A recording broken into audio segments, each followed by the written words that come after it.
What's up, gamers? Dreamcastguy here, and it's Top 10 Thursday. 2018 is finally drawing to a close, and this has been such an epic year for gaming. Truly, every part of it has been packed with some really great and really bad games. So I'm going to be doing something a little bit different this year. I am still going to be counting down my picks of the best games and worst games, but this week I really want to try and highlight the games that completely surprised me. Good games that came out and were so epic, so crazy, that I can't help but just be blown away by my love for them. So these are my picks of the top 10 games in 2018 that truly shocked me. Number 10.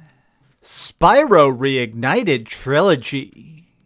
There are tons of classic games out there that we think of as these perfect gems of the past, but deep down, I think that many of us realize that oftentimes they haven't probably aged the best. And that's part of the reason that I really admire whenever there's a remake or a remaster that manages to take a retro title and polish it up, updating it to modern standards to make it where these retro masterpieces manage to still look and play the way they should in modern times. And that is what they did with the Spyro Reignited Trilogy.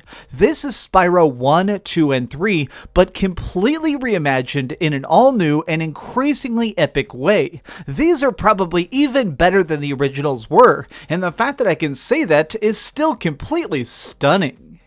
Number 9. Soulcalibur VI.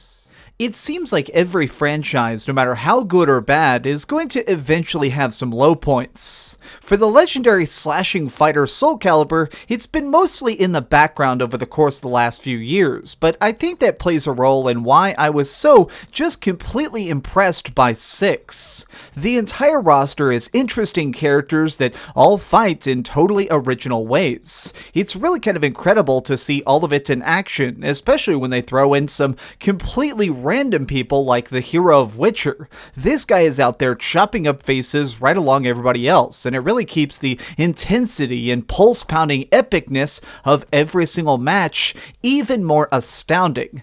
This game completely blew me away, and I'm happy that I can say that. Number 8. Far Cry 5. For me personally, I've begun to sort of mentally highlight the idea of open world games as their own genre, because these are games that are really centered on the idea of collecting things and exploring just different areas instead of just the general plot. But one series that sort of stands apart from that is Far Cry, because these are games that are set in gorgeous locations, but on top of that, genuinely have some good plot lines to keep you motivated to fight that next camp or take on that next boss.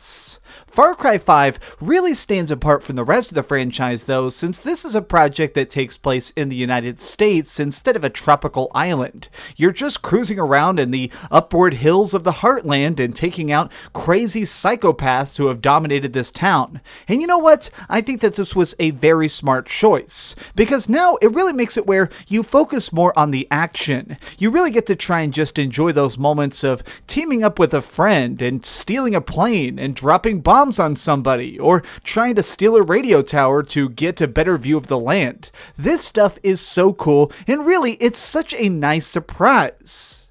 Number 7. Dead Cells.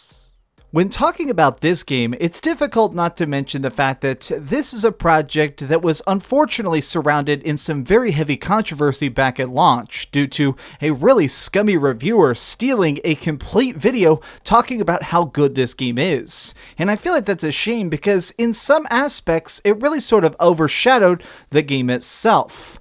Dark Cells is amazing. I mean, if you really just had to boil it down to its core assets, this is essentially a Dark Souls style game, but with roguelike elements, meaning that every single time you turn this game on, it is a completely new adventure with new surprises, new bosses, and new ways that you are going to terribly die. It took me 27 hours to beat this game on Nintendo Switch, and nearly every single moment of it was such a thrilling good shock. This is a game that you need to pick up, because if nothing else, it deserves your support.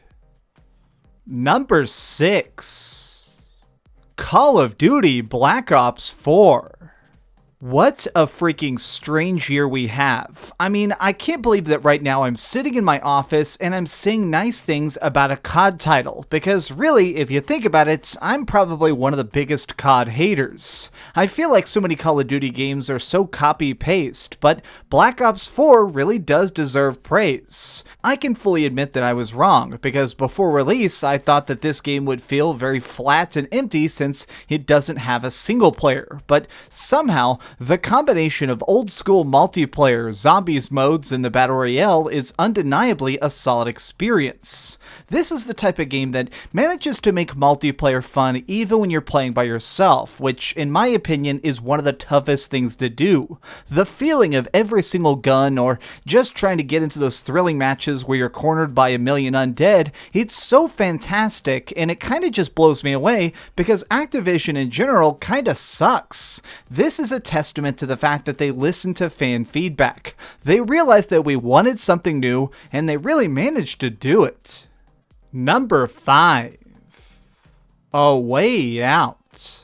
Daring ideas don't come along very often in the gaming industry, but this isn't an insult to devs, but more of a point to the fact that so many people are a little bit afraid to try something that's a little bit risky.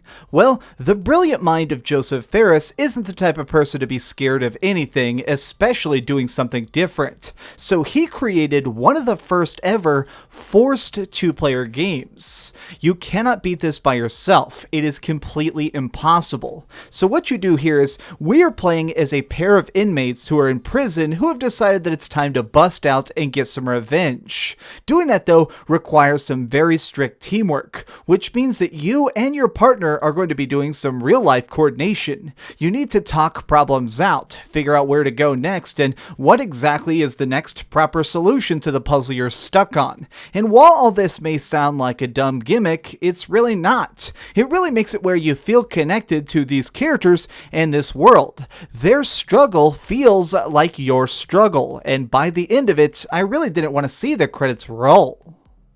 Number 4. Diablo 3 on Switch. It might seem like I'm trying to bend the rules of this list or cheat in some way by putting a console port on here, but really, I have to say that, with full honesty, Diablo 3 on Nintendo Switch completely blew me away and has now become one of the biggest surprises of the year. I am a hardcore Diablo fanboy, which is why I read all the books, have beaten all the games, and enjoyed every single expansion we got. But this port of it, bringing it over to a handheld, has just completely and fundamentally changed the nature of the way I see this game. It's now just a way to sit down and go on an adventure at any time and any place. And more than that, it's now a new way to try and bond with friends, especially my girlfriend. She bought the Nintendo Switch with Diablo 3 on it, and now, almost every hour of the day, anytime we get together, we immediately want to try and slay some demons and get some upgrades together. We have actually fully leveled up multiple characters to 70 at this point, just because it's such a thrilling experience to have your good buddy back you up in the pits of hell. Number 3. Tetris Effect. In the world of psychology, there's been a lot of really interesting papers written about the effects of video games on dreams. What it takes for an experience to be so addictive that you continue it within your subconscious after you close your eyes. But no game has ever been more intrusive to your subconscious mind than Tetris. This game is very, very visionary, but more than that, it almost takes on a very dreamlike state. You're trying to go along and of course just smash blocks and get the highest multipliers you can, but on top of that, there's this background sense that you're influencing the universe with every single piece. There are these really trippy backgrounds that are constantly swirling about, but there's also cool elements like every time you drop a block, there will sometimes be the beat of a music to make it where it feels like every piece of your controller is influencing something on screen, even if it is just the background pulse. This game is great. Seriously, if you hear anybody talking good about it, it's more than just a puzzle game. It's the rare time where I have to say that this is an actual really crazy, groundbreaking interactive experience. Number 2. Starlink Battle for Atlas.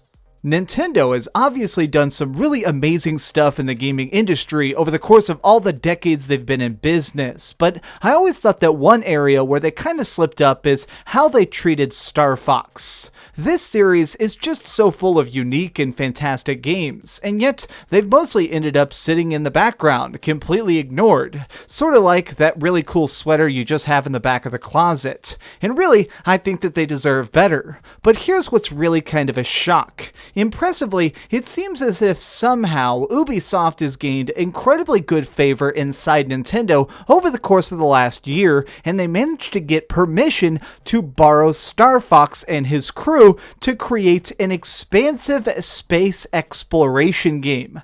This is so new and so different, I still can't believe these words are even coming out of my mouth. But the best part is that the game is actually good. Getting to cruise around as Star Fox and the other heroes is just so bizarre to me because somehow it makes sense. Nothing about this feels like it's so far out that I can't believe it. This is a new Star Fox game that just functions down to its very core in a way that only Ubisoft could have pulled off. And now, more than anything, I'm just praying that Nintendo picks this up and runs with it. Give us a new Star Fox that is just as awesome as this. Number 1. Shenmue Remastered Collection. Down to my very heart, I am a Dreamcast lover, which is pretty obvious because I name myself after it, but it goes beyond that. I am the Dreamcast guy. These games, they really kind of influenced who I became as a person growing up. So seeing these games suddenly get announced this year and even released was such a monumental moment. I love Shenmue. Seeing Ryo kick butt and learn different moves and get cool collectibles is just so freaking fantastic. But I was a little bit nervous when I saw these because I was curious to see how modern fans would take it. I mean, seeing these games dropped on the PlayStation 4 and Xbox One is of course crazy cool to me, but what is a new person going to think about them? Well, I guess that's part of what contributes to this being the biggest shock of the year, is that everybody worldwide seems to be falling in love with the adventure of Shenmue. And because of that, I just have to award it the number 1 biggest surprise in all of 2018. Did your favorite game not make the list? Got an idea for a future top 10? Leave it in the comments down below. If you enjoyed this video, please give it a like, share with your friends, and subscribe if you haven't already. But do me the biggest favor of all and keep dreaming. I actually want to end this video with a special shout out to my dad. You see, my father showed up at Thanksgiving this year with a huge painting of The Legend of Zelda Breath of the Wild, and it was his gift to me for breaking 100,000 subscribers. And that really hit a nerve because my dad doesn't know anything about video games. In fact, he probably doesn't realize that the guy climbing that mountain there is Link and not somebody named Zelda. So, Pops, thanks so much for watching my videos and being a really supportive father. You rock. I love you, man. And, all right. I don't know. I'm tearing up. That's awesome. I love good parents. Keep supporting your damn kids. Oh, hey. I was just playing a little bit of Grand Theft Auto on my Darth Vader PSP. Are you curious what I'm going to come out with next? Well, if you click this button, you'll be subscribed to be the first to know. Also, if you click over here and here, you can see my latest review and my latest top 10. I promise, it was super good. Or it was really bad and I'm sure you can just make fun of me in the comments. Either way, it'll be a lot of fun. Thanks so much for watching.